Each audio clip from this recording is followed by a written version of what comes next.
Okie dokie. Murphy's Law is described as anything that can go wrong, will go wrong, and at the worst possible time. You may think of this as a warning for life to always prepare for the worst, or maybe it's an example of how humans often focus on the bad days instead of the good ones. However, you can also look at it a different way. If you're always worried about the worst case scenario, you may just be inviting that misfortune upon yourself.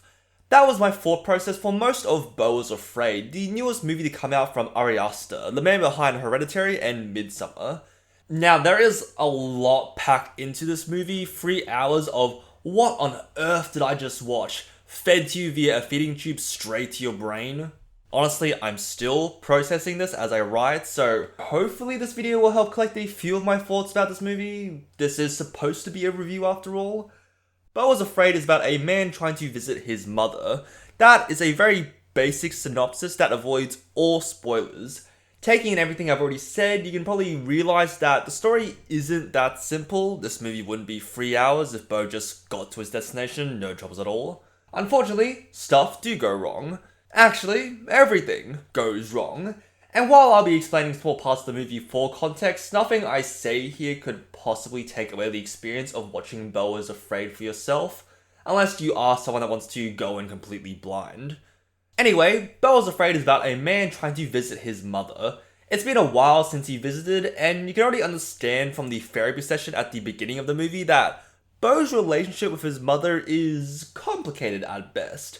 As Beau is about to leave for the flight, he ducks back into his house one last time to grab something he missed, only to find that the luggage and keys he left at his front door are completely gone. Because of this, Beau has to delay his trip since he has no way to lock up his house, until he discovers that something terrible has happened to his mother and he now needs to get there as soon as possible. Right off the bat, stuff is already going sideways for Beau's little quest. So much so that you start to suspect that maybe this movie is following an unreliable narrator. Beau seems to suffer from mental illness, anxiety being the one popping up since he's always worrying about the people around him.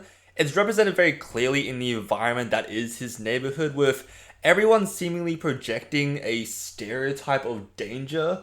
Rowdy teenagers dancing in the streets, a guy who's fully covered in tattoos chasing him down, a naked man going around stabbing people, and then there's this dead body in the middle of the street that everyone seemingly ignores.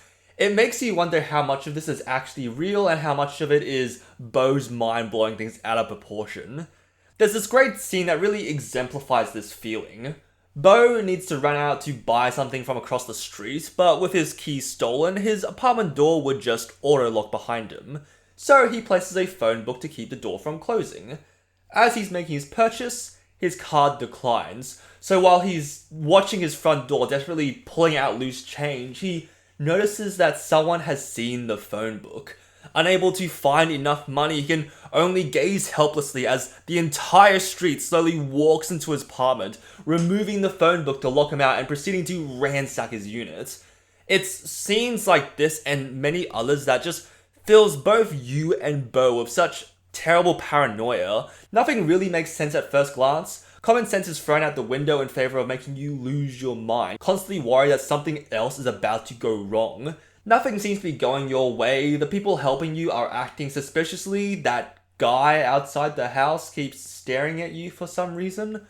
The worst thing is that it's not that far removed from reality. The fear is grounded but also exaggerated at the same time. The entire movie is like the most rational fever dream I've ever experienced.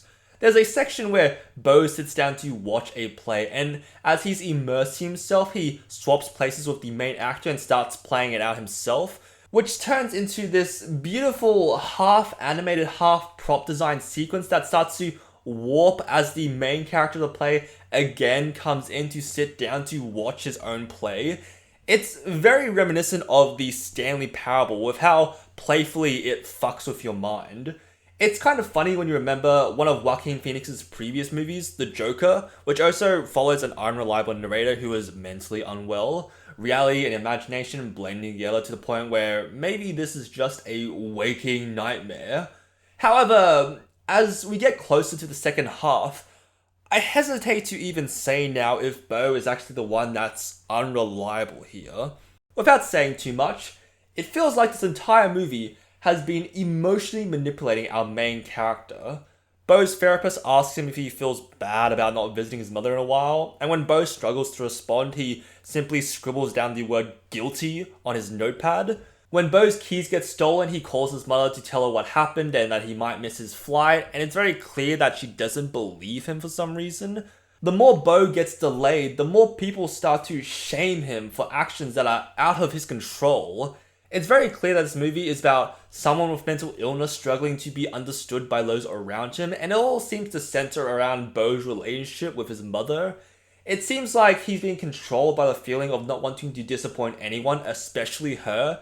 And as more gets revealed, the more we realize that maybe this feeling has more control over his life than we initially thought. Beau is Afraid is a difficult movie to recommend. If I have to be completely honest, I don't 100% understand what I watched. It feels like I need to rewatch it to catch all the little details that might give me a better clarification on what the fuck I just watched. There's a monster that shows up near the end, and it's shaped like a man's private parts, and it only shows up for like 5 minutes, and I don't quite know exactly what that monster is supposed to represent.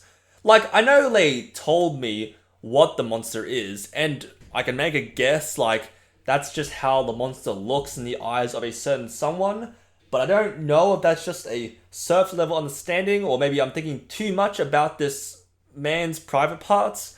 I feel like a lot of people are not going to enjoy this movie, which is completely understandable because it's definitely not for everyone, and even I'm still wrapping my head around what I think about it.